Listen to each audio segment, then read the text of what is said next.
बिस्मिल्लाहिर्रहमानिर्रहीम, अस्सलाम वालेकुम। ऐवान सच में खुश आमदीद। नाज़रीन, आज मैं लाहौर के एक्सपो सेंटर में मौजूद हूँ, जहाँ फार्मा एंड हेल्थ केयर की एक्सपो हो रही है। नुमाइश है, दुनिया भर से यहाँ पे फार्मास्यूटिकल इंडस्ट्री से मुतल्लिक़ा कंपनीज़ और उनके नुमाइंदे आए हुए हैं और वो एक दूसरे के साथ इंटरेक्शन कर रहे हैं। पाकिस्तान में फ़ार्मा इंडस्ट्री की प्रमोशन के लिए, पाकिस्तान में फ़ार्मा की एक्सपोर्ट की बेहतरी के लिए ये नुमाइश बड़ी मुफीद है। और इसमें ना सिर्फ पाकिस्तान की नेशनल और मल्टीनेशनल कंपनीज़ ने स्टॉल लगाए हुए हैं, बल्कि इंटरनेशनल मार्केट से भी यहाँ पे लोग आए हुए हैं, जो एक दूसरे के साथ कारोबारी मुआहदे कर रहे हैं, जिससे तजारत बढ़ेगी, फार्मा इंडस्ट्री को फ़रोग मिलेगा। यहाँ पे कुछ सरकारी हुकाम भी विज़िट कर रहे हैं। यहाँ पे मुख्तलिफ़ कंपनीज़ ने अपने स्टॉल्स लगाए हुए हैं, जैसा कि आप देख रहे हैं। हम इनमें से चीदा स्टॉल्स पर भी जाएंगे, फार्मास्यूटिकल इंडस्ट्री के लोगों से मुलाकातें भी करेंगे, फार्मास्यूटिकल इंडस्ट्री की जो एसोसिएशन है उसके हुकाम से मुलाकात करेंगे। ड्रैब के हुकाम यहाँ पर चेयरमैन जो हैं ड्रैब के आसम रऊफ़ साहब, वो भी विज़िट किया है उन्होंने भी इस एक्सपो का।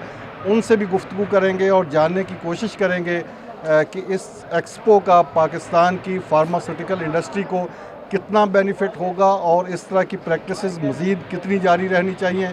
यहाँ पे मुख्तलिफ़ केमिकल्स जो फार्मास्यूटिकल इंडस्ट्री में यूज़ होते हैं, उनको इंपोर्ट करने वाली कंपनीज़ हैं, उन्होंने भी स्टॉल्स लगाए हुए हैं। दीगर भी कंपनीज़ के स्टॉल हैं, हम उनसे भी बात करेंगे। और साथ साथ फार्मा के हवाले से जो एक्सपर्ट ओपिनियन है, हम हस्बे मामूल डॉक्टर शहरयार साहब से लेंगे, जिन्होंने हमें ज्वाइन किया है इस प्रोग्राम में भी।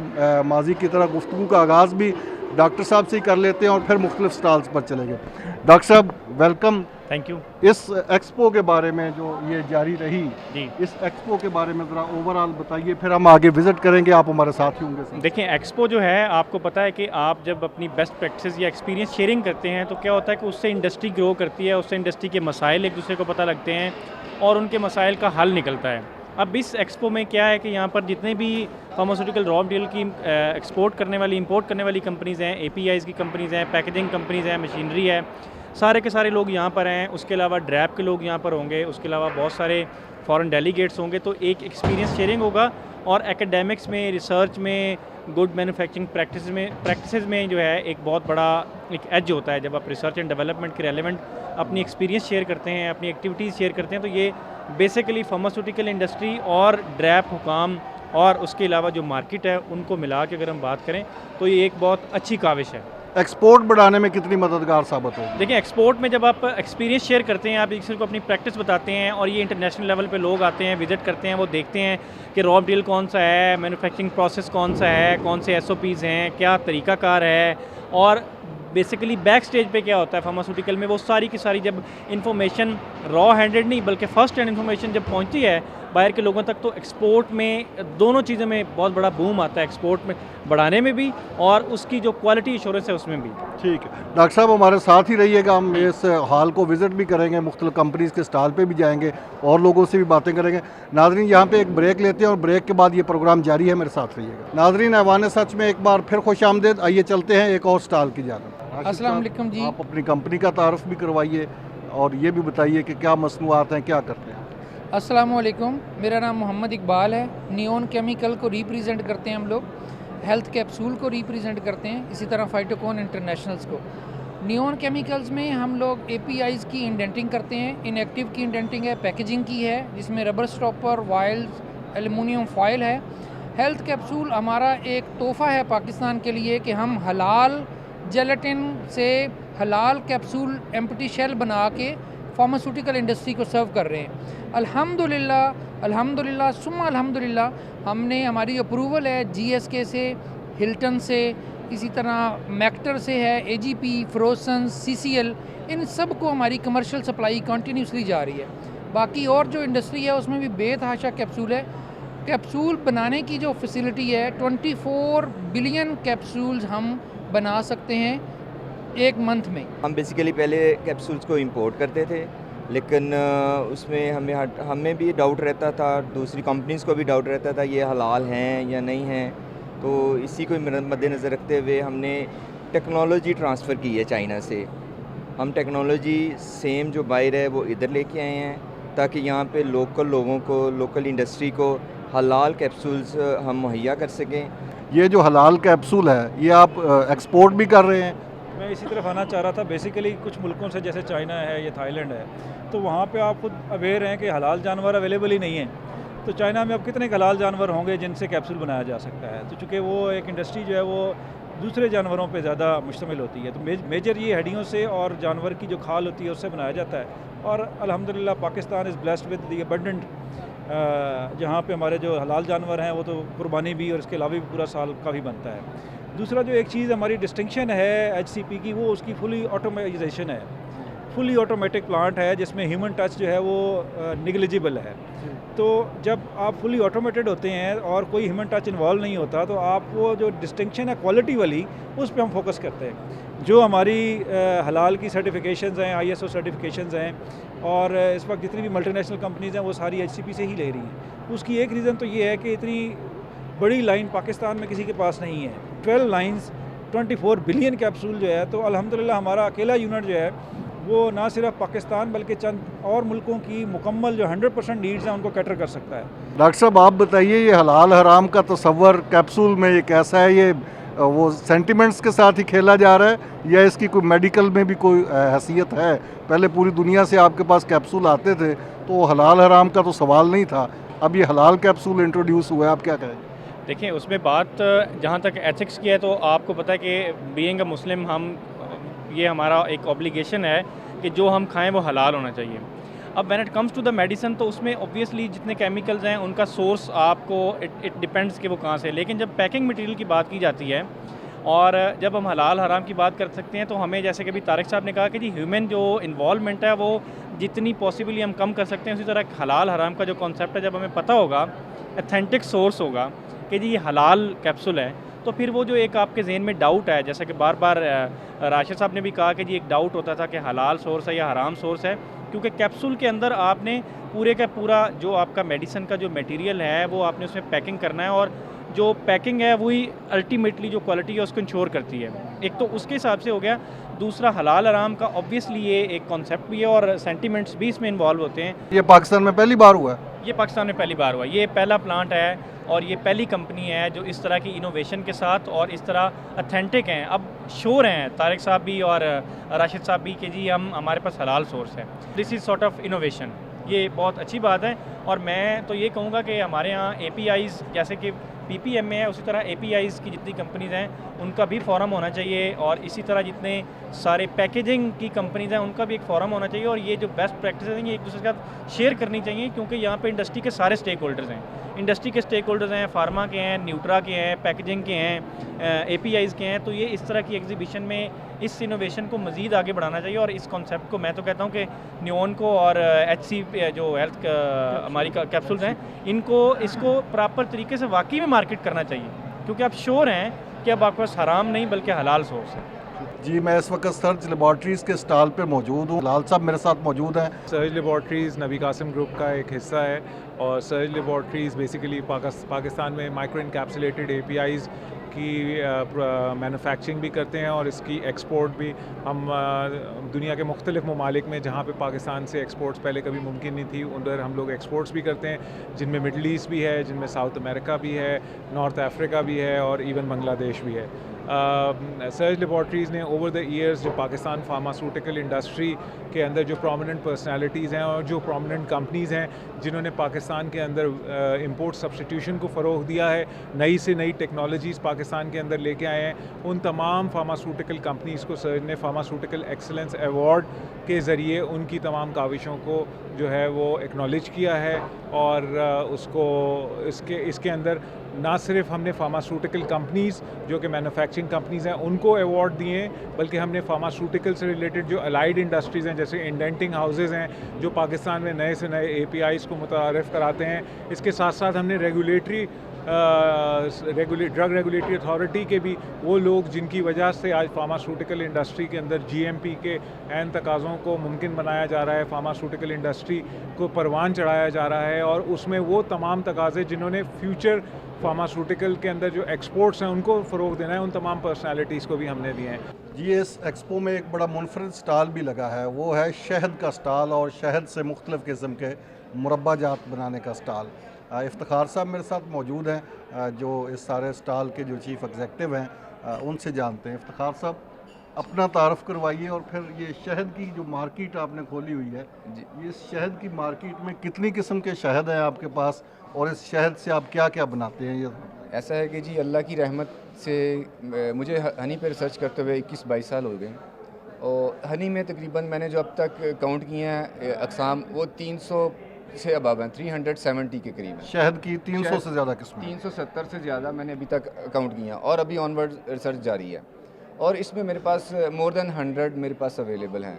ऐसा होता है कि ये जो स्पेसिफ़िक नेक्टर से मक्खी जो फ्लावर से नेक्टर इकट्ठा करती है, वो नेक्टर उसी बेस पे उसका जो उसको कहते हैं कि ये सीडर हनी है, ये कैक्टस हनी है, ये सनफ्लावर हनी है, इस तरह ये इसका होता है। हमारे पास मोर देन 100 स्पीशीज़ हैं हनी की, और इसके अलावा हमारे पास honey by made honey product हैं, जैसे कि फिग मुरब्बा, ऑलिव मुरब्बा, जिंजर मुरब्बा, कीवी मुरब्बा, मलबरी मुरब्बा, जावा प्लम मुरब्बा, तकरीबन 170 काइंड का मुरब्बा है हमारे पास, ऑर्गेनिक नेचुरल। 170 किस्म के मुरब्बा हैं, और इस पे रिसर्च करते हुए, मुरब्बे पे रिसर्च करते हुए मुझे 25 साल का एक्सपीरियंस है। अच्छा, ये सारे मुरब्बे शहद में बनाए? जी, ये हनी में, प्योरली हनी में है, इनकी बेस हनी है। तो मिसाल के तौर पे बताएंगे कि ये कौन कौन से हैं? जैसे ये देखें, ये ब्लूबेरी यानी कि फालसे का मुरब्बा है, ये जिंजर का मुरब्बा है, ये कैच्यू नट का मुरब्बा है, जैसे कीवी का है, एप्रिकॉट का है, इसके अलावा अजवा खजूर का है, पाइन नट चलगोजे का अच्छा, मुरब्बा ये है। सारे मुरब्बे शहद में बनाए? जी, प्योरली हनी में है ये। ये आप अब मार्केट कर रहे हैं, ये मार्केट में अवेलेबल है? जी, मार्केट में अभी अवेलेबल नहीं है, इंशाल्लाह एज सून एज ये जल्दी मार्केट में अवेलेबल है। इनकी सर्टिफिकेशन इफ्तिखार साहब क्या है? ऑथेंटिसिटी का क्या मियार है? मतलब इनकी टेस्टिंग क्या है? जी, टेस्टिंग सर PCSIR सोर्स है मेरे पास। इस वक्त मेरे साथ आसिम रऊफ साहब मौजूद हैं, CEO ड्रैप, उनसे बात करते हैं। अस्सलाम वालेकुम आसिम साहब। जी वालेकुम अस्सलाम। सबसे पहले तो ये बताइए कि आपने इस एग्जीबिशन को विज़िट किया, क्या फ़ील कर रहे हैं, और आप और इस तरह की मज़ीद एग्जीबिशन का क्या प्लान है आपके तावन से, ड्रैप के तावन से क्या मज़ीद कोई प्लान है, और कितनी फ्रूटफुल है इंडस्ट्री के लिए इस तरह की एग्जीबिशन? जी देखें, आज मुझे यहाँ आके इंतहाई इनकरेजमेंट मिली है, हौसला मिला है। हमारी फार्मास्यूटिकल इंडस्ट्री बड़ी तेज़ी से आगे बढ़ रही है। जैसे मैंने अभी जिक्र किया कि कुछ पैलेट्स हैं वो बांग्लादेश को एक्सपोर्ट की जा रही हैं, उसके अलावा जेल कैप्स हैं, APIs एक्टिव फार्मास्यूटिकल इंग्रेडिएंट्स जो हैं वो यहाँ बन रहे हैं, और अभी तेज़ी से बनेंगे जैसे कि पॉलिसी आई है। तो लोग यहाँ इकट्ठे हैं, इंटरेक्ट कर रहे हैं, एक दूसरे से सीख रहे हैं, एक्सपीरियंसेस ले रहे हैं। अल्टीमेटली ये सारी चीज़ें ऐड ऑन करेंगी जो हमारी मंजिल है। हमारी मंजिल बड़ी क्लियर है कि पाकिस्तान में अच्छी दवाई बने और दुनिया में एक्सपोर्ट हो। तो ये हम सब मिलजुल के ये जो सारी एफ़र्ट्स होती हैं, ये इसलिए हैं कि दूसरे लोग सीखें कि एक इंडस्ट्री कहाँ थी, कहाँ से कहाँ पहुँची है, और आगे कैसे बढ़ना है क्वालिटी के लिए। आपने एक्सपोर्ट की बात की, वाकई पाकिस्तान की फार्मा इंडस्ट्री का एक्सपोर्ट में पहले भी एक नाम है, लेकिन इस वक्त ज़रा डिस्टर्बेंस आ रही है। जैसा कि ये रॉ मटेरियल की इंपोर्ट पे जब टैक्स लगा तो इससे दवाइयाँ महंगी होंगी, अगर नहीं भी हुई तो इससे आपकी एक्सपोर्ट भी मुतासर होगी। तो इस हवाले से आपकी सिफारिशात क्या हैं? गर्चे काम तो आपके डिपार्टमेंट का ये नहीं है, हुकूमत का काम है, लेकिन आप भी एक अथॉरिटी हैं इसमें, और आपका भी एक मेजर कंट्रीब्यूशन होना चाहिए। जी बिल्कुल, फार्मास्यूटिकल एक्सपोर्ट को बढ़ाने के लिए हम हर मुमकिन काम कर रहे हैं। एक तो ये बात है। दूसरा जो सेल्स टैक्स का इशू है, मैंने जैसे कि आपको पहले बताया कि गवर्नमेंट ऑफ पाकिस्तान एक बड़ा रोबस्ट और फास्ट मैकेनिज़्म डेवलप कर रही है, और PPM में वो कल आप बता रहे हैं कि मुलाकात भी है, और इंशाल्लाह ताला एक ऐसा मैकेनिज़्म होगा जिससे डिस्टर्बेंस नहीं होगी, और इसका एक्सपोर्ट पे कोई असर नहीं पड़ेगा इंशाल्लाह। उस मैकेनिज़्म में तो कभी वादा किया जाता है कि आपको रिफ़ंड कर देंगे, कभी फिर वो और कहानी सुना दी जाती है कुछ। अभी ये आप इस कश्मकश में इंडस्ट्री को रखेंगे तो इससे मुतासर तो होगी इंडस्ट्री। देखें, मैं तो बड़ा क्लियर हूँ कि ये कल जाएंगे इंशाल्लाह, ये इस चीज़ से आगे क्लैरिटी की तरफ आएंगे इंशाल्लाह ताला। इस तरह की जो एग्जीबिशन है, इससे रिसर्च एंड डेवलपमेंट को कितना फ़रोग मिलता है, और ड्रैप क्या रिसर्च एंड डेवलपमेंट के हवाले से क्या कंट्रीब्यूट करता है? देखें, ये जो एग्जीबिशंस हैं ये एक दूसरे को मिलके एक दूसरे के साथ बंदा स्ट्रेंथन होता है, आगे बढ़ता है, ये देखता है कि जी अगर एक इंडस्ट्री एक्सपोर्ट कर रही है तो दूसरी भी उस तरफ चलती है। जहाँ तक बात है रिसर्च एंड डेवलपमेंट की, रिसर्च एंड डेवलपमेंट बड़ा स्पेसिफिक फील्ड है, और पाकिस्तान को इसमें बहुत सारी मंजिलें तय करनी हैं। हमने जो ड्रैब जो है वो कोशिश कर रही है कि हम अपनी जो लैब्स हैं उसमें, जो जैसे कराची की सेंट्रल ड्रग टेस्टिंग लैब है, उसमें रेफरेंस स्टैंडर्ड्स सेकेंडरी और प्राइमरी वो हम बनाएं और पूरी फार्मास्यूटिकल इंडस्ट्री को हम दें ताकि हमारा जो मेयार है वो बेहतर हो। इसके अलावा हम अपनी लैब्स को बेहतर कर रहे हैं। आपको पता होगा कि CDL का WHO ऑडिट हो चुका है जो कराची की लैब है, और उस बहुत अच्छे कमेंट्स दे के गए हैं बाहर से जो लोग आए हैं। तो रिसर्च एंड डेवलपमेंट का जो मेन जो एकेडमिया है उसकी इन्वॉल्वमेंट की बड़ी ज़रूरत है इसके ऊपर। तो हम इंशाल्लाह ताला कोशिश करेंगे कि उनके साथ भी इंटरेक्ट करें और उन्हें कहें कि आप ऐसे प्रोजेक्ट्स पे काम करें जिसमें पाकिस्तान को ज़रूरत है और ऐसी इनोवेशंस लेके आएँ जिससे कि दुनिया मुस्तफ़ीद हो सके। अच्छा, ड्रैब पाकिस्तान में एक निस्बतन नया इदारा है, बाकी इदारों की निस्बत इतनी ज़्यादा एज नहीं है इसकी। जब से आपने टेक ओवर किया है, ज़ाहिर है आप इस्लाहात का एक प्रोसेस है उसको जारी रखे हुए हैं, ऑटोमेशन का काम आपने किया। मज़ीद क्या टारगेट्स हैं ऐसे जिसमें ड्रैब को आप एक आइंदा आने वाले सालों में मिसाली इदारा बनाने जाएंगे? अब तो आप कन्फर्म भी हो गए। जी बिल्कुल। देखें, अभी हमने मुकम्मल ऑटोमेशन की है, मैनुअल फाइल वर्क ख़त्म हो गया, कंप्यूटर पे सारा काम होता है, उससे एक विजिबिलिटी बढ़ी है। आज से हज़ारों साल बाद भी कोई बंदा कोई चीज़ पता करना चाहता हो एक क्लिक ऑफ बटन पे कर सकता है। हमने अपने आप को साफ़ करना है, बनाया है, शफाफ बनाया है, और ये एक बुनियादी स्ट्रक्चर है जिसके ऊपर एक इमारत खड़ी होगी। इमारत हमारी, मंजिल हमारी वो इंटरनेशनल एक्रीडिशंस हैं, जैसे कि WHO की है, world health organisation listed authorities का स्टेटस है, फिर एक PICS का स्टेटस है। हम उसके लिए कोशिश कर रहे हैं और इंशाल्लाह ताला हम दिन रात काम करके उसमें कामयाब होंगे। आपने मीडिया के सवालात के जवाब तो दिए, आपके इर्द गिर्द फार्मा के लोग भी हैं, इनको भी आपसे कोई बात करनी होगी, आपकी इजाज़त हो तो इनसे भी पूछ लें कोई ऐसा मसला ड्रैब के साथ जो ड्रैब से आप तवक्को रखते हैं और उम्मीद रखते हैं आसिम रऊफ साहब से कि वो हल करेंगे इसको। जी बहुत शुक्रिया। हमें बहुत ज़्यादा यकीन और ईमान हमारा इस पर पक्का है कि जब से ये कंफर्म हुए हैं अब हमारे मसाइल बहुत जल्दी हल होंगे। इनकी कंफर्मेशन ही मसला था डेफिनेटली। मैंने प्राइम मिनिस्टर से मुलाकात हुई, मिनिस्टर से मुलाकात हुई, तो हमने उन पर भी यही कहा कि जब भी मुझे बिठा देना अगर पूरे इख्तियारात के साथ, तो मैं भी परफॉर्म नहीं कर पाऊँगा। तो अब माशाल्लाह इख्तियारात आ गए हैं, तो अभी टाइम इतना नहीं गुजरा और पूरी इंडस्ट्री की पूरी नज़रें फोकस CO साहब पे हैं कि जो पीछे पेंडेंसी थी, जो हमारे मामलात किसी वजह से नहीं हो पा रहे थे, इंशाल्लाह वो आने वाले वक्तों में वो हल भी होंगे और वो हल कर भी रहे हैं। साथ साथ हमारे डायलॉग्स हो रहे हैं। बल्कि एक बहुत अच्छी मैं आपको बात ऐड कर दूं कि जैसे इनकी कंफर्मेशन हुई तो हमारा PPMA का वफद गया, तो इन्होंने बाकायदा PPMA को कहा है कि आप फॉरनाइटली हमसे मीटिंग किया करें ताकि आपके मसाइल हमारे साथ के साथ सलूशन निकले और एक के बाद दूसरी मीटिंग कंटिन्यूसली होती रहे और फॉलो अप होता रहे। तो ये एक बहुत बड़ी अचीवमेंट है। अगर ये सिलसिला जारी रहा तो इंशाल्लाह हमारे आने वाले वक्त में बहुत ज़्यादा ये इंडस्ट्री ग्रो भी करेगी। मैं यहाँ सेल टैक्स की बात फिर करूँगा। सेल टैक्स के हवाले से, क्योंकि आपने क्वेश्चन किया था, हमारा इस वक्त बड़ा शदीद इख्तलाफ है FBR के साथ। FBR बहुत ज़्यादती कर रही है, हमारी फैक्ट्रियों पे छापे मार रही है, हमारे पूरे सिस्टम को ख़राब कर रही है। उसी सिलसिले में कल हम मिलने जा रहे हैं, जबकि फाइनेंस मिनिस्टर साहब ने बड़ा क्लियर कट अपना एक उनको मैसेज दिया था कि इस इंडस्ट्री का प्रॉब्लम सॉल्व करें। कल मेरे FBR के मेंबर से भी फ़ोन पे बात हुई आधा घंटा। कल हमारी इसी सिलसिले में मीटिंग भी है। तो मुझे लग तो यही रहा है कि FBR हमारे पेज पे नहीं आ रही और हमें किसी और अंदाज में इसको आगे लेकर चलना पड़ेगा। आसिम साहब, ये जिस वक्त टैक्स लगाया गया था, आपका इनपुट लिया गया था? डिस्कशन में 2-3 दफ़ा बात आई, लेकिन वो एक प्रॉपर जिस तरह होता है कि जी बैठ के मीटिंग जो है वो उस तरह नहीं हो सकी थी, लेकिन डिस्कशंस हुई हैं थोड़ी। अभी काजी मंसूर दिलावर साहब ने जिस जानब इशारा किया है कि वो FBR बड़ा तंग कर रहा है, ये आपका शोभा तो नहीं है? कल जाएंगे, कल ये जा रहे हैं और इंशाल्लाह FBR पूरी कोशिश कर रहा है कि जी इन्हें एक ऐसा रोबस्ट मैकेनिज़्म दिया जाए कि इन्हें फौरी तौर पे। काजी साहब ने एक और जो इशू की जानब इशारा किया, पेंडेंसी का इशू, बड़े मामला पेंडिंग है। इससे पहले टारगेट क्या है इस साल में आपका? वो पेंडेंसी को कितना? देखिए, पेंडेंसी को हम मुख्तलिफ शक्लों में है। जी पेंडेंसी जो है हम कोशिश कर रहे हैं कि क्यू की शक्ल में उसको हैंडल किया जाए। हमने ये सिस्टम ख़त्म कर दिया है कि जी कोई प्रायोरिटाइज़ करें, किसी का काम पहले करें, किसी का काम बाद में करें। जितनी भी एप्लीकेशंस आती हैं, लोड होता है, हम उसकी क्यू बनाते हैं और ये PPMA आप देख लें, सबको पता है कि जी एक पूरे के नंबर्स आते हैं कि जी किस सिस्टम के तहत काम होता है।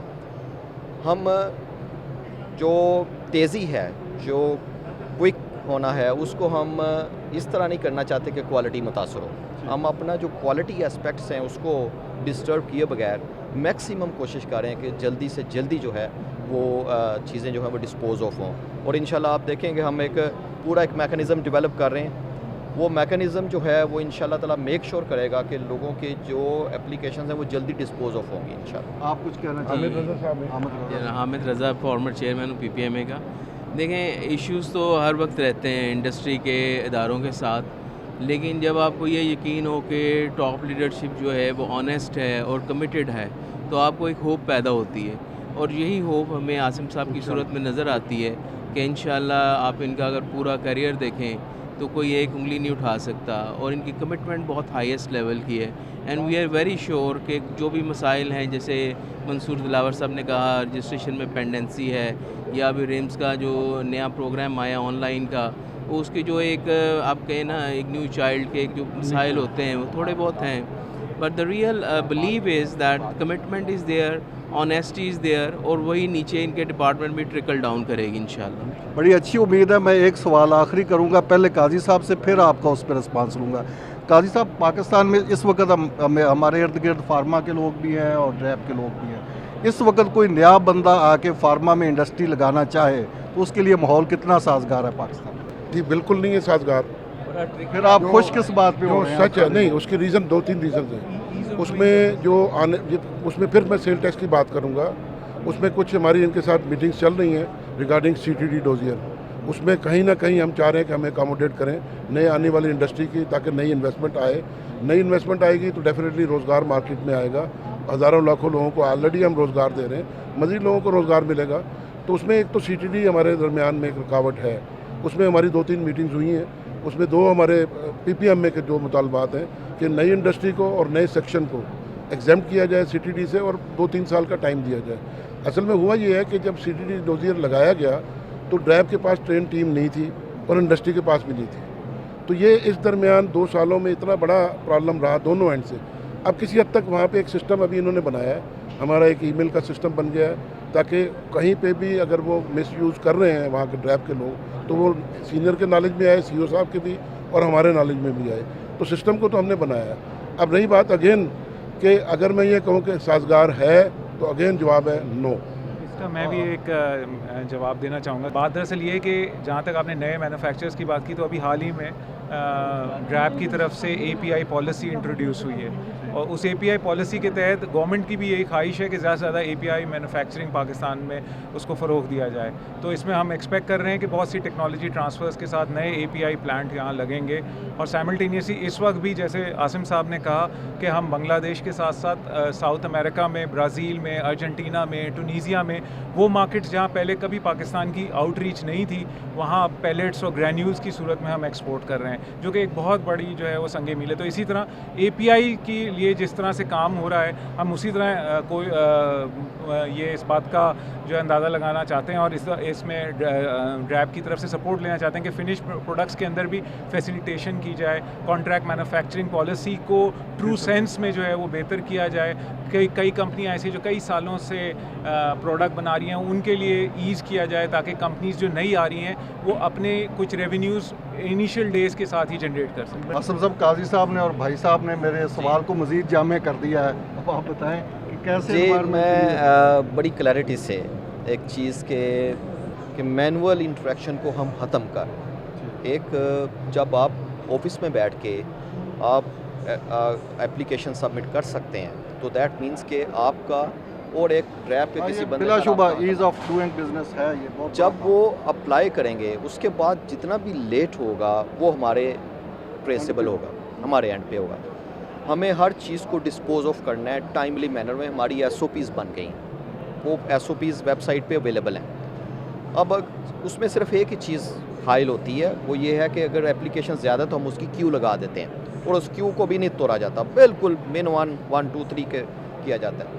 और जो सेकंड चीज़ उसमें हाइल होती है कि क्वालिटी एस्पेक्ट, हम अपने लोगों के साथ क्वालिटी ऑफ मेडिसिन के हवाले से कोई कॉम्प्रोमाइज़ नहीं करना चाहते। ये 3-4 चीज़ें मिला के जो इन्होंने कहा और जो ये कह रहे हैं कि हमने अपना टारगेट सेट किया है, और आप देखेंगे कि ये जो ट्रिवियल नेचर के मामलात हैं, जो सतही किस्म के मामलात हैं, हम इससे निकल के हमारी मंजिल आगे की है। नाज़रीन, आपने आसिम रऊफ़ साहब की गुफ्तगू सुनी, काजी मंसूर दिलावर साहब की गुफ्तगू सुनी। और फार्मास्यूटिकल इंडस्ट्री से वाबस्ता दीगर लोगों की गुफ्तगू सुनी। मुझे दीजिए इजाज़त। अल्लाह हाफ़िज़।